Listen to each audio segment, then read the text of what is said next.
19 मार्च 2026 एक ऐसा दिन जिस दिन हिंदू नववर्ष शुरू हो रहा है, यानी विक्रम संवत 2083, और उसी दिन मां दुर्गा का पृथ्वी लोक में आगमन भी हो रहा है, यानी चैत्र नवरात्रि का प्रारंभ हो रहा है।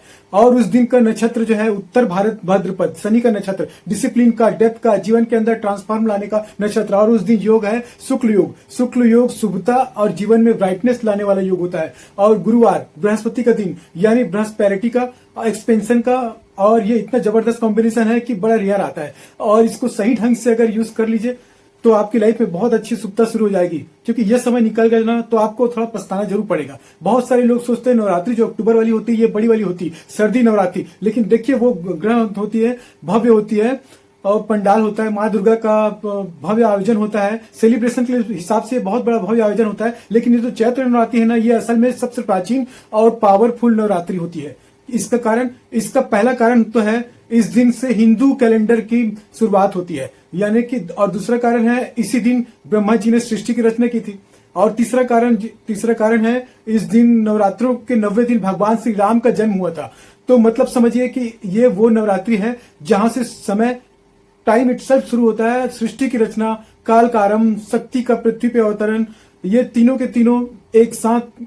और सबसे रोचक बात कि ये त्योहार जो है, ये नवरात्रि जो है, ये सिर्फ नॉर्थ इंडिया यानी उत्तर भारत का फेस्टिवल नहीं है, ये सारे भारत का फेस्टिवल है। महाराष्ट्र में इसी दिन को गुड़ी पड़वा कहा जाता है। साउथ इंडियन की बात करें तो कर्नाटका, आंध्र प्रदेश, तेलंगाना, इन सब में से उगादी के रूप में मनाया जाता है। कश्मीर में भी ये मनाया जाता है नवग्रह के नाम से। सिंधी कम्युनिटी से चेत्री चंड के नाम से मनाती है। यानी दिन एक ही है पूरे भारत में, लेकिन अलग अलग नामों से सेलिब्रेट होता है। और सभी में मैसेज कॉमन है कि नई शुरुआत करिए, नई चेतना, नई शक्ति के साथ। तो एक ही देश है लेकिन एक ही शक्ति है, माँ दुर्गा, माँ भगवते। अब एक चीज जो बहुत कम लोग जानते हैं कि जो हमारा हिंदू कैलेंडर है ना, विक्रम संवत, ये अंग्रेजी कैलेंडर है जिसे जॉर्जियन कैलेंडर बोला जाता है, उससे 57 ईयर्स पुराना है।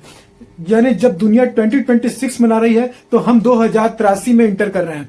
इसकी शुरुआत हुई थी उज्जैन के महान राजा विक्रमादित्य के काल से 57 ईसा पूर्व, और तब से लेकर आज तक बिना किसी रुकावट के, बिना किसी बाधा के यह कैलेंडर चल रहा है। और यह कैलेंडर दुनिया के सबसे पुराने कैलेंडर में से रनिंग कैलेंडर है। लेकिन आपके मन में आ रहा होगा कि इसका मेरी लाइफ से क्या कनेक्शन है।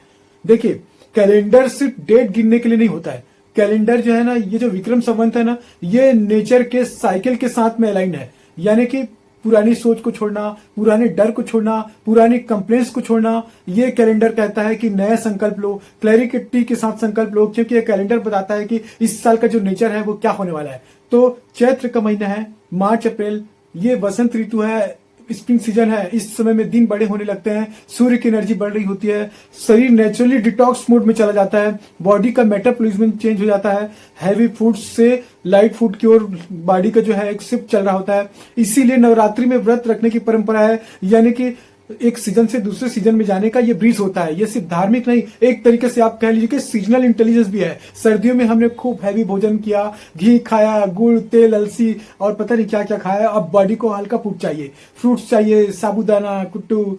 देखिए, हमारे ऋषियों मुनियों ने जो सिस्टम बनाया था ना, उसमें स्पिरिचुअलिटी और साइंस, ये दोनों का एक जबरदस्त कॉम्बिनेशन था। नवरात्रि का मतलब है कि फिजिकल डिटॉक्स भी करिए, मेंटल डिसिप्लिन भी रखिए और स्पिरिचुअल साधना भी करिए। ये तीनों के तीनों एक साथ इस समय में किया जाता है। अब यहाँ पर हम एस्ट्रोलॉजी की बात करें ना, तो गुरुवार जब उत्तर भाद्रपद नक्षत्र में शुक्ल योग आता है, तब एक साथ मिले तो एस्ट्रोलॉजी में इससे कहते हैं कि एक बड़े इंटेंस संकल्प के साथ में, एक पूरे डिसिप्लिन के साथ में जीवन की शुभ शुरुआत करने का यह बिंदु आया हुआ है। मतलब अगर आपको कोई नई शुरुआत करनी है, कोई पुरानी आदत छोड़नी है, कोई जीवन में बड़ा फैसला लेना हो, तो इन 9 दिनों से बेहतर कोई भी बेहतर समय नहीं हो सकता है पूरे साल में। अब आइए इन 9 दिनों में जरा फटाफट से समझते हैं। 9 दिन की ये जो यात्रा है ना, ये 3 हिस्सों में बटी हुई है।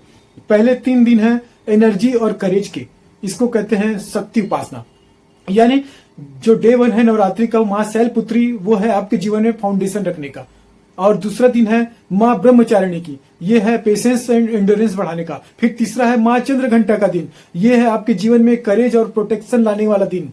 पहले 3 दिन आप अपने इनर इंस्टिंक्ट्स को जगा रहे होते हैं, आप अपने अंदर पेशेंस भी ला रहे होते हैं, प्रोटेक्शन भी ला रहे होते हैं। फिर बीच वाले 3 दिन ये है एबेंडेंस का, ग्रोथ का, प्रोटेक्शन लेके आइए, स्थापित होइए। अब यहाँ पर डे 4 है माँ कुष्मांडा का, हेल्थ का, आपके जीवन में इम्यूनिटी लाने का। फिर डे 5 रहेगा। डे 5 जो होता है नवरात्रि का, ये माँ स्कंद माता का होता है। यानी एक मदरली प्रोटेक्शन का। फिर डे 6 रहेगा माँ कात्यायनी का, ये आपके जीवन से सारी की सारी बाधाओं को रिमूव करेंगी। और बीच के 3 दिन जो है ये आपके लाइफ में सारे अड़चने काटे होते हैं उनको हटाते हैं, आपके लिए जीवन में एबेंडेंस लाने का रास्ता साफ करते हैं। फिर आखिरी 3 दिन जो है ये माँ सरस्वती जी को रिप्रेजेंट है, विजडम के दिन है। 7वां दिन जो है माँ कालरात्रि का होता है, जीवन से अंधेरे का नाश करने का दिन होता है, ट्रांसफॉर्मेशन की तरफ आप बढ़ चलेंगे। फिर 8वां दिन आता है माँ महागौरी का, जीवन में फॉरगिवनेस लाने का, लेट गो करने का, पुराने बैगेजेस को छोड़ने का, यही अष्टमी है। और ये आपकी रहेगी 26 मार्च को। फिर डे 9 रहेगा माँ सिद्धिदात्री का, ये है कंप्लीट नवरात्र का। आपके जीवन में वो सिद्धियां आ जाती हैं जो हम 9 दिन तब करके जब करके जो जोड़ी है। और 9वें दिन भगवान का राम का जन्मदिन भी है, इस बार ये 26 मार्च को ही एक्टिवेट होगा, मर्यादा पुरुषोत्तम श्री राम का। 9 दिन भगवान राम उस दिन 90 दिन प्रकट होना आपके धर्म का उदय होना एक तरीके से दिखाता है। अब चलते हैं उन पावरफुल रेमेडीज को जो इस नवरात्रि में आपको करना है, आपकी जिंदगी में बहुत ज्यादा जो आप चेंजेस लाएंगे। सबसे पहले उपाय की बात करें, ये सबसे इंपॉर्टेंट है घट स्थापना यानी कलश स्थापना। ये नवरात्रि की फाउंडेशन होती है, मेन है, इसके बिना बाकी सब अधूरा है, ये करना ही है। 19 मार्च 2026 को सुबह घट स्थापना करिए, मिट्टी का बर्तन लीजिए, उसमें 7 मिट्टी डालिए, जौ के बीज बोइए यानी वायरलेस सीड बोला जाता है जिसको। ये ऊपर तांबा या मिट्टी का कलश रखिए पानी से भरा हुआ, अंदर उसके क्वाइन या सुपारी जरूर से रखिए।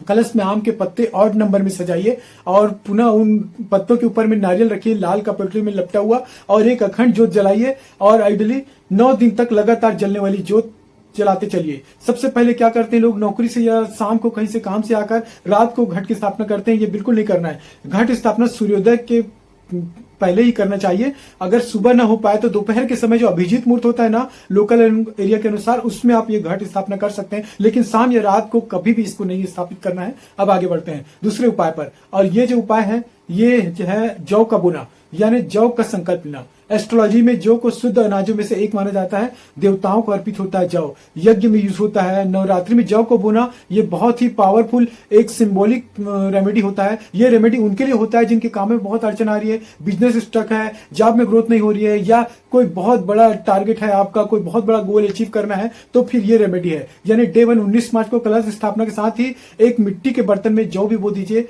और 9 दिन तक रोज थोड़ा थोड़ा इसको छींटे मारकर इसको बढ़ते हुए देखना है। जैसे जैसे उस जौ के अंकुर फूटेंगे ना, ये जो हरा होगा बढ़ते जाएगा। यही मान्यता है कि आपका संकल्प भी बढ़ रहा है, जौ के थ्रू आपके कार्य सिद्ध होंगे, रास्ते खुलेंगे। और 9वीं के दिन 27 मार्च को इन अंकुरित जौ को पक्षियों को खिला दीजिए या किसी नदी या पवित्र स्थान पर प्रवाहित कर दीजिए।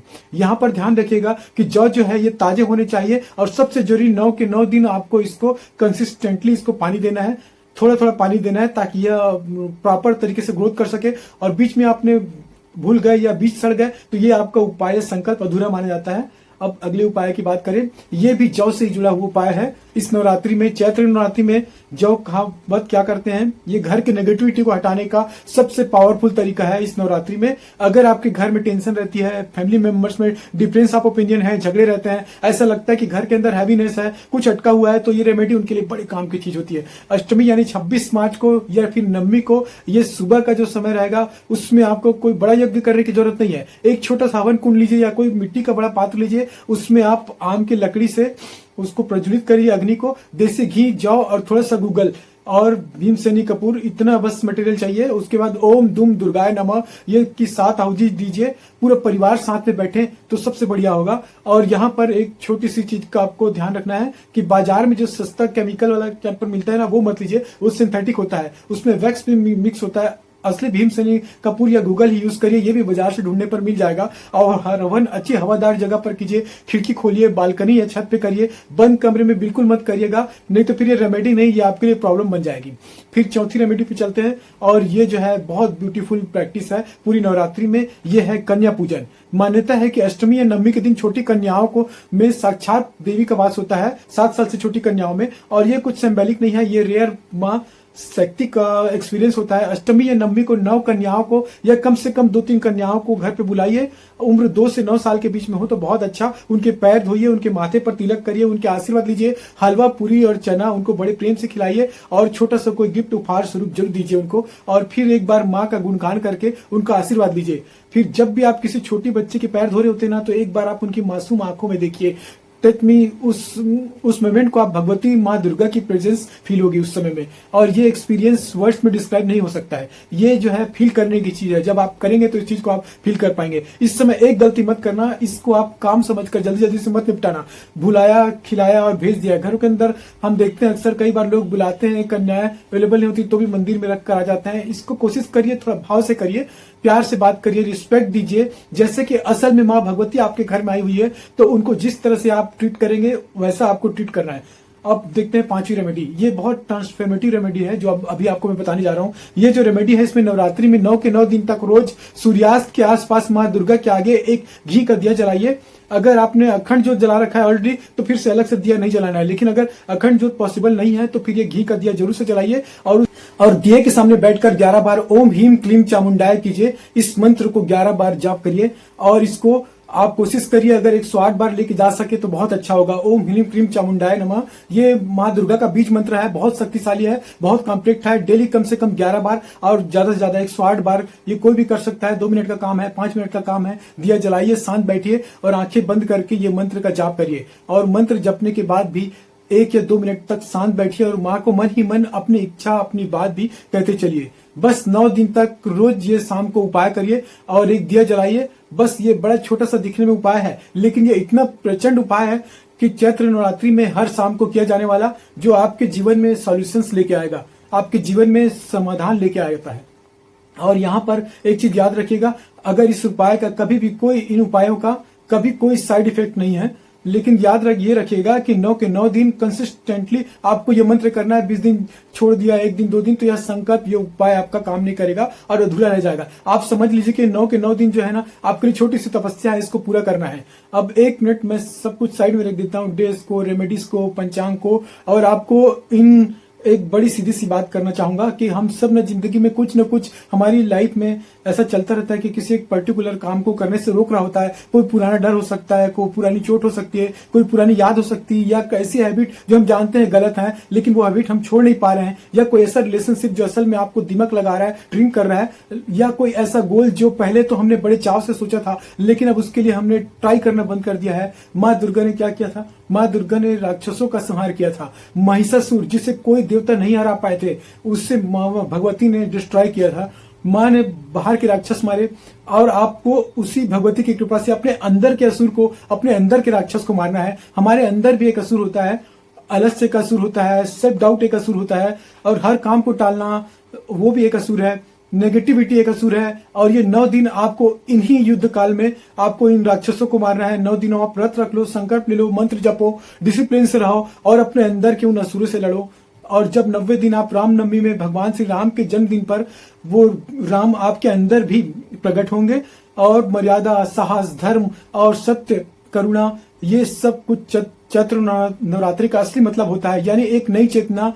तो दोस्तों, ये जो चैत्र नवरात्र विक्रम संवत 2083, ये आपके जीवन में एक नया ट्रांसफॉर्म करने का समय है, एक नया चैप्टर शुरू होने का समय है। तो इस वीडियो ने आपकी लाइफ को थोड़ा भी छुआ है, कुछ भी एक नया सिखाया है, या आपकी नवरात्रि को थोड़ा सा भी मीनिंगफुल बनाने की कोशिश की है, तो इस वीडियो को लाइक जरूर कीजिएगा और शेयर भी करिएगा और अपने परिवार दोस्तों के साथ इसको भेजिएगा ताकि उनकी भी लाइफ अच्छी हो सके, और सब्सक्राइब भी करिएगा ताकि ऐसी और वीडियोस भी आपको लगातार मिलते रहे और आपकी लाइफ में कुछ न कुछ ट्रांसफॉर्म होता रहे। और कमेंट में जरूर से लिखिएगा जय माता दी। चैत्र नवरात्रि की आप सभी को हार्दिक शुभकामनाएं। राधे राधे।